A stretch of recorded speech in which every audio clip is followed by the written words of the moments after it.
लेकिन अभी तक जो भी आंदोलन हमने देखा है अपने सामने या उसमें जहां हम एक्टिव रहे हैं, तो आंदोलन का रूप तो दिया जाता है कि जनता का मुद्दा है, ये भ्रष्टाचार का मुद्दा है, ये किसान का मुद्दा है। लेकिन सच्चाई यह है कि वो आंदोलन किसान का नहीं होकर किसी न किसी राजनीतिक दल से जुड़ा हुआ हो जाता है।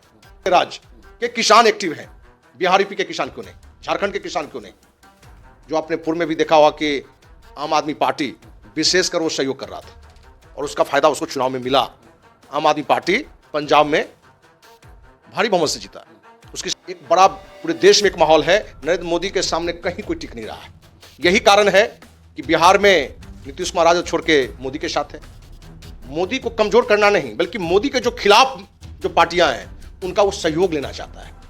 जो मोदी को कमजोर दिखना चाहता है, जो वोटर, उसको वो अपना साथ लेना चाहता है। इसमें भी राजनीति है, क्योंकि हम तो देख रहे हैं कि आंदोलन को मीडिया में भी देख रहे हैं। कुछ मीडिया जो है पूरी तरह से भाजपा एनडीए के पक्ष में बात कर रहा है। कुछ तो मैंने ऐसे हमारे चैनल हैं जो भाजपा के खिलाफ में जो भी आगे बोलना है वो लोग, क्योंकि उसको मालूम है कि हमारा व्यूअर उससे बढ़ेगा, हमारा व्यूअर उससे बढ़ेगा। ठीक उसी तरीके से जो भी किसान नेता ने कहा कि मोदी को कमजोर करना है, जबकि उसको मोदी या कोई नेता को कमजोर करने की बात नहीं करनी चाहिए। उसको करना चाहिए था कि हमको किसान को मजबूत करना है। रियल किसान है जो खेत में जाके हल चलाते हैं, कुदाल चलाते हैं, उसमें दिन रात लेके काम करते हैं, उनकी सहभागिता आंदोलन में नहीं के बराबर होती है। सहभाग जो खेत में काम करता है, वो किसान जिसको लगता है कि खेत से ही मेरा परिवार चलेगा, वो आंदोलन में सक्रिय हो जाएगा। तो कोई भी सरकार हो, मोदी जी की सरकार हो या कोई भी सरकार हो, उसको झुकना पड़ेगा। दोस्तों, पंजाब में किसान जो हैं वह अपने विभिन्न मांगों को लेकर धरना कर रहे हैं, आंदोलन कर रहे हैं। कई मांग है उनकी। पेंशन योजना लागू हो जाए, किसानों को 10,000 रुपये महीना पेंशन मिले। उसके बाद एमएसपी को लेकर या फिर कहें कि कर्ज माफ़ी को लेकर, या तमाम मुद्दों को लेकर जो है किसान पंजाब या फिर पंजाब से सटे या दिल्ली से सटे जो बॉर्डर हैं, पंजाब हो, हरियाणा हो या फिर दिल्ली हो, तो ये तीनों इलाकों के सटे जो बॉर्डर हैं वहाँ पर किसान जो हैं आंदोलन में लगातार लगे हुए हैं। देखिए, हमारे साथ इस विषय पर बात करने के लिए अखिल भारतीय अपराध विरोधी मोर्चा के राष्ट्रीय अध्यक्ष धनवंत सिंह राठौर जी हैं। क्या कुछ कहेंगे? किसान जो हैं वह सिर्फ पंजाब के ही किसान धरना कर रहे हैं, आंदोलन कर रहे हैं अपने मांगों को लेकर। यूपी, बिहार, झारखंड, बंगाल के किसान इसमें शामिल नहीं हैं। क्या लगता है कि किसान जो हैं वह राजनीति से प्रेरित हैं, राजनीति के दबाव के कारण वो ऐसा कर रहे हैं? देश में स्वतंत्रता से पहले जो आंदोलन होता था उसका लक्ष्य होता था देश की आज़ादी। देश की आज़ादी के बाद भी आंदोलन, जैसे जेपी आंदोलन बिहार से शुरुआत हुआ, लेकिन सारे आंदोलन का जो नतीजा आता है वो ले दे के राजनीतिकरण उसका हो जाता है। अन्ना आंदोलन में हम खुद भी थे और सक्रिय रूप से थे, दिल्ली में थे। अरविंद केजरीवाल, मनीष सिसोदिया, कुमार विश्वास, गोपाल राय, बहुत लोग सक्रिय लोग हम लोग वहाँ थे। लेकिन अभी तक जो भी आंदोलन हमने देखा है अपने सामने या उसमें जहाँ हम एक्टिव रहे हैं, तो आंदोलन का रूप तो दिया जाता है कि जनता का मुद्दा है, ये भ्रष्टाचार का मुद्दा है, ये किसान का मुद्दा है। लेकिन सच्चाई यह है कि वो आंदोलन किसान का नहीं होकर किसी न किसी राजनीतिक दल से जुड़ा हुआ हो जाता है। और किसान को अपने लिए आंदोलन करना चाहिए, हम इसके विरोधी नहीं है। किसान का मुद्दा हो और सरकार उस पर ध्यान नहीं दे रहा है, तो किसान का भी नैतिक जिम्मेवारी है कि हम एकजुट होकर हम आंदोलन करें। तो एक प्रश्न आपने किया कि दिल्ली के इर्द गिर्द के राज्य के किसान एक्टिव हैं, बिहार यूपी के किसान क्यों नहीं, झारखंड के किसान क्यों नहीं? तो पहली बात कि बिहार में, झारखंड में, यूपी में तो पहले किसान का एक था भी संगठन और तक माने मजबूत संगठन था। तो वो मजबूती नहीं है, यूनिटी नहीं है, किसान भी विभक्त हैं। तो किसान आंदोलन होना चाहिए, लेकिन कहीं ना कहीं लोकसभा चुनाव को टारगेट करके जो अभी आंदोलन हो रहा है या इससे पूर्व में भी हुआ, लंबे समय तक रहा, यातायात बाधित हुआ, एम्बुलेंस बाधित रहा, और आंदोलन से ही कोई ना कोई नेता निखरता भी है, भले उसका लक्ष्य निजी ही अंदर का स्वार्थ क्यों ना हो।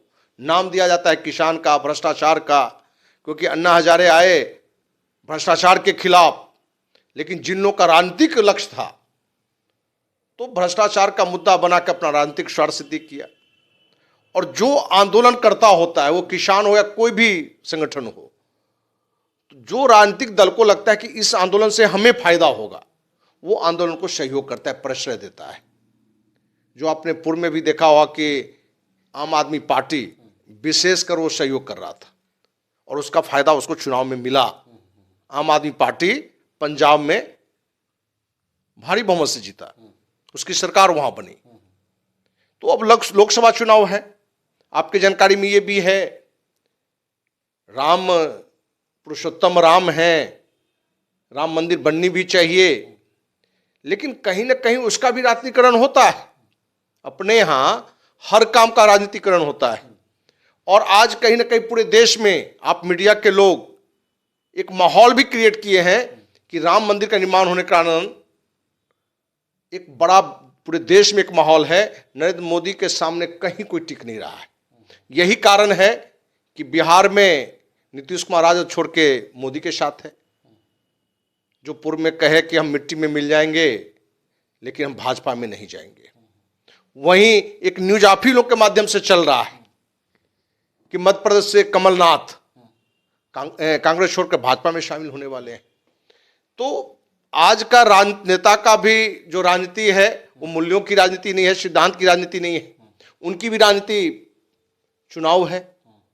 किसान आंदोलन की भी जहां तक हमें दिखता है कि चुनाव का नजदीक देखकर और जिस तरीके से आंदोलन कर रहा है, तो किसान का मुद्दा कम, राजनीतिकरण ज्यादा है। सवाल ये भी है कि कहा जाता है कि देश बनाता कौन महान, तो शिक्षक, सैनिक और किसान, ये तीनों चीज में ही राजनीतिकरण हो जाएगा तो देश फिर अगर आगे कैसे बढ़ पाएगा। किसान ही जब किसान के अंदर, किसान के खेमे में किसान का समूह बन जाए और उसमें राजनीति होने लगे, उसमें नेता पनपने लगे, किसानों के नेता कहे जाएं। हालांकि अभी फिलहाल एक किसान नेता का बयान सामने आया है कि हम मोदी को कमज़ोर करना चाहते हैं, मोदी की छवि जो आगे बढ़ रही है उस चीज़ को हम धूमिल करना चाहते हैं। एक किसान के नेता का बयान आया है, तो क्या कहेंगे, किसान जो हैं उनके अंदर राजनीतिकरण क्या यह देश के लिए हितकर है? देखिए, जो भी किसान नेता ने ये बात रखी कि मेरा लक्ष्य मोदी को कमजोर करना है, मोदी को कमजोर करना नहीं बल्कि मोदी के जो खिलाफ जो पार्टियां हैं उनका वो सहयोग लेना चाहता है।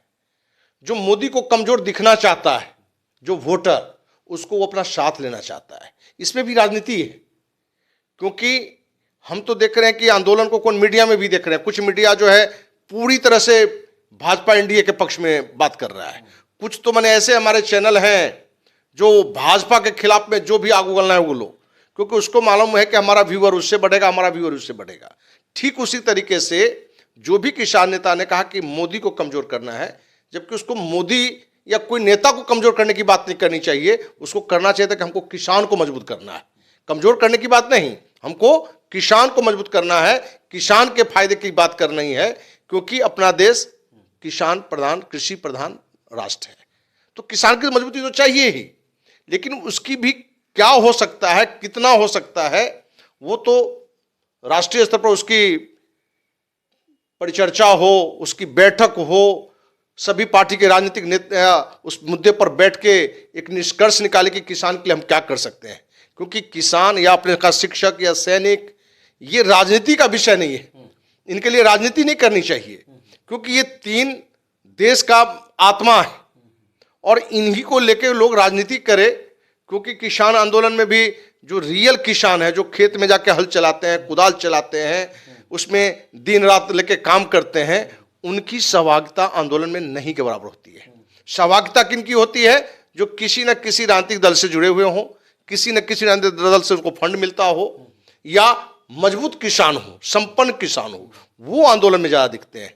लेकिन जिस दिन वो किसान जो खेत में काम करता है, वो किसान जिसको लगता है कि खेत से ही मेरा परिवार चलेगा, वो आंदोलन में सक्रिय हो जाएगा, तो कोई भी सरकार हो, मोदी जी की सरकार हो या कोई भी सरकार हो, उसको झुकना पड़ेगा और जो किसान की जो जायज मांग है उसको जरूर से जरूर मानना पड़ेगा।